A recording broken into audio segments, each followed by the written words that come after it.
chegou então hoje no desafio de número 11. Hoje eu quero falar com você a respeito de Zaqueu. Zaqueu, ele não tinha características muito atraentes. A Bíblia diz que ele era um homem de baixa estatura, ou seja, isso não favorecia muito a ele quando ele estava lá no meio da multidão, e isso impulsionou que ele tomasse uma atitude de subir numa árvore para conseguir ter visão de Jesus, visão das coisas que Jesus estava fazendo naquele lugar. Outra coisa que não favorecia muito Zaqueu, as pessoas julgavam ele pela função dele. Ele era chefe dos cobradores de impostos daquela época, então ele era mal visto pela população. Eu quero trazer 3 pontos desse contexto. Primeiro, a perspectiva de Deus, depois a perspectiva do povo e, por último, as atitudes de Zaqueu. Com relação à perspectiva de Deus, a gente tem que ter em mente que ela é sempre diferente da nossa. Então, Jesus, ele enxergou em Zaqueu a necessidade de uma restauração na família dele, da casa dele, a restauração da própria vida de Zaqueu. Outra coisa é que, mesmo Zaqueu não estando ali na linha de visão de Jesus, porque se ele subiu na árvore, a gente entende que ele estava um pouquinho acima da visão de Jesus, e se ele não tivesse subido na árvore, ele estaria ali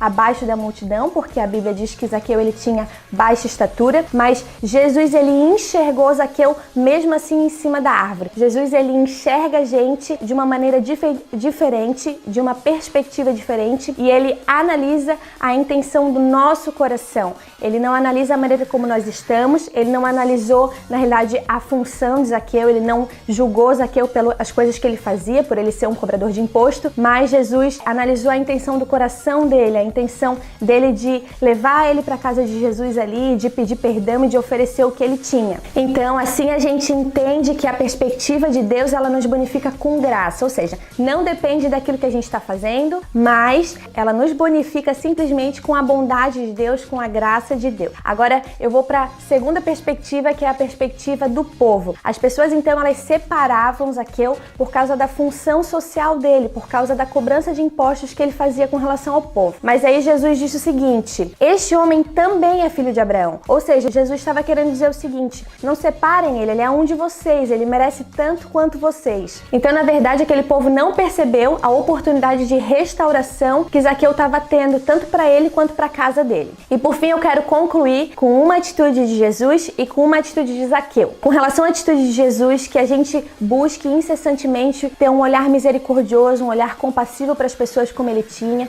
que a gente veja a necessidade de salvação para elas, que a gente veja a necessidade de cura, de uma palavra de consolo, de bondade. E com relação a Zaqueu, que a gente tenha a mesma ousadia que ele teve de simplesmente se expor a Jesus, simplesmente colocar no campo de Jesus, se oferecer a ele, se dar a ele, sem um pré-julgamento antes. De repente, se Zaqueu tivesse se julgado, aceitado o julgamento daquele povo, aceitando que ele realmente era um cara baixo, que ele não ia conseguir acessar Jesus, ou que talvez Jesus jamais chegaria perto dele por causa da função que ele exercia, de repente, se ele não tivesse essa ousadia, o milagre não teria chego para ele e para a casa dele. Então tá aí 2 pontos para você pensar com relação a tudo que a gente estudou nesses capítulos do desafio de hoje. O Alicerce termina aqui e até o próximo vídeo.